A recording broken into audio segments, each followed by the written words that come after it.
Welcome to our channel. मैं doctor Supriya Dhonde. अब तक की वीडियोस में मैंने आपको बताया कि रेनी सीजन में स्किन की केयर कैसे करें, रेनी सीजन में हेयर की केयर कैसे करें। बट आज का जो टॉपिक है वो बहुत इंपॉर्टेंट है, वो है कि nail care during rainy season. बारिश के मौसम में नेल की केयर कैसे करें, because nail is a very neglected part. हम लोगों का ध्यान नेल की तरफ इतना ज़्यादा जाता नहीं है। बट बारिश के सीजन में क्या होता है कि जैसे स्किन में चेंजेस आने स्टार्ट हो जाते हैं, हेयर्स में चेंजेस आने स्टार्ट हो जाते हैं, वैसे ही बारिश के सीजन में due to humid climate nails में भी चेंजेस आने स्टार्ट हो जाते हैं।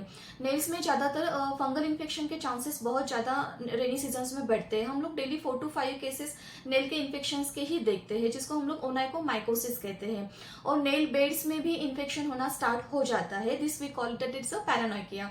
सो मेक श्योर कि जैसे हम लोग रेनी सीजन में स्किन की केयर करते हैं, रेनी सीजन में हेयर की केयर करते हैं, वैसे ही हमें रेनी सीजन्स में नेल की भी केयर करनी चाहिए। तो इस वीडियोस में मैं आपको बहुत ही सिंपल टिप्स बताऊंगी कि आप लोग नेल्स की केयर कैसे करें। सबसे इम्पॉर्टेंट है कि आपके नेल्स जो है वो ड्राई होने चाहिए। अगर आप लोग बारिश में भीगते हैं या आप लोगों का कॉन्टैक्ट वाटर से ज़्यादा आता है, अगर आप लोगों को ज़्यादातर हैंड वॉश की आदत है, तो मेक श्योर कि आपके जो हेयर्स है वो ड्राई होने चाहिए। आप लोग अगर बाहर जाते हैं, बाहर से आते हैं, तो हम लोग हमेशा हैंड वॉश करते हैं। Hand wash is a important, hand wash करना चाहिए।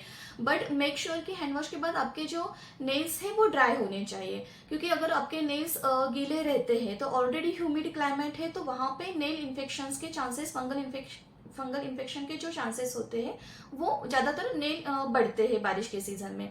जब नेल इन्फेक्शन होता है, जो फंगल इन्फेक्शन होता है, तो वो सिर्फ एक नेल्स को अफेक्ट नहीं करता है, वो बाकी भी नेल्स में चेंजेस आने स्टार्ट हो जाते हैं। तो अगर आपको कुछ भी चेंज अगर दिखता है नेल्स में, तो इमीडिएटली कॉन्टेक्ट योर डर्मेटोलॉजिस्ट। क्योंकि नेल्स में क्या होता है कि एक तो जो इन्फेक्शन होता है वो स्लोली इंक्रीज होता है।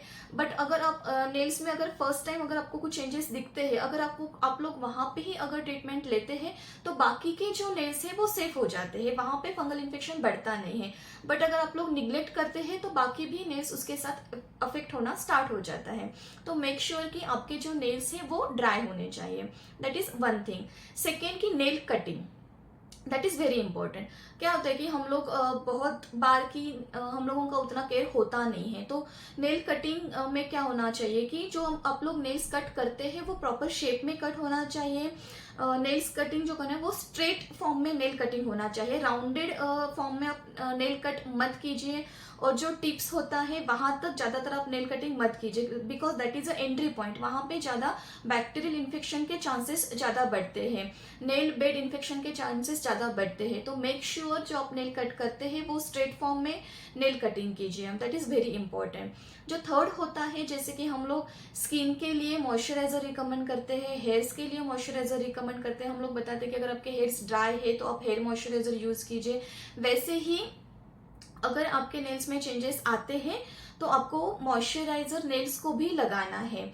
आप डेली मॉइस्चराइजिंग नेल्स को कर सकते हैं। ज्यादा थिक मॉइस्चराइजर मत लगाइए। You can apply the thin layer of moisturiser, but make sure कि मॉइस्चराइजर डेली एप्लीकेशन होना चाहिए। ये हो गया कि नेल्स की केयर आप लोग कैसे करें। नेल्स के साथ साथ आपको फूट की भी केयर करनी चाहिए। जैसे हम लोग स्किन की मॉइस्चराइजर केयर बताते हैं, स्किन को मॉइस्चराइजर बताते हैं, हेयर्स को मॉइस्चराइजर बताते हैं, वैसे ही अगर आपके फूट में क्रैक फूट है तो आपको वहां पे मॉइस्चराइजर लगाना चाहिए। डेली यूज ऑफ मॉइस्चराइजर होना चाहिए।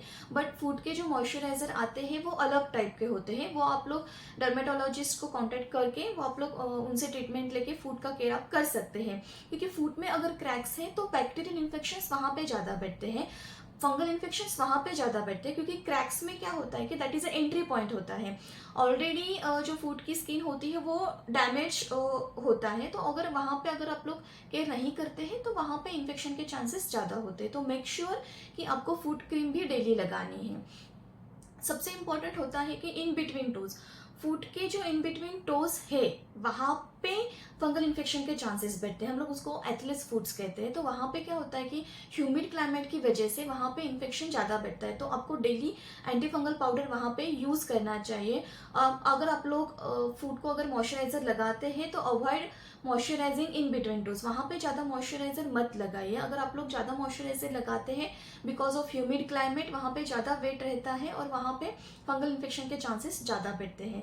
तो मेक श्योर और avoid it to apply more moisturiser in between toes. So ये बहुत ही सिंपल टिप है। और एक है कि आपकी फुट स्क्रब होना चाहिए। अगर आपकी डेड स्किन बहुत ज़्यादा है फुट पे, तो आपको scrubbing is very important. Weekly once you can do that scrubbing. So ये बहुत ही सिंपल टिप्स है जो आप डेली रूटीन में फॉलो कर सकते हैं। तो एन्जॉय योर मानसून सीजन, आप बारिश का सीजन एंजॉय कीजिए, बट मेक श्योर उसके साथ आप प्रॉपर स्किन की केयर, हेयर की केयर और नेल्स की केयर भी करना चाहिए। So enjoy your monsoon season, take care.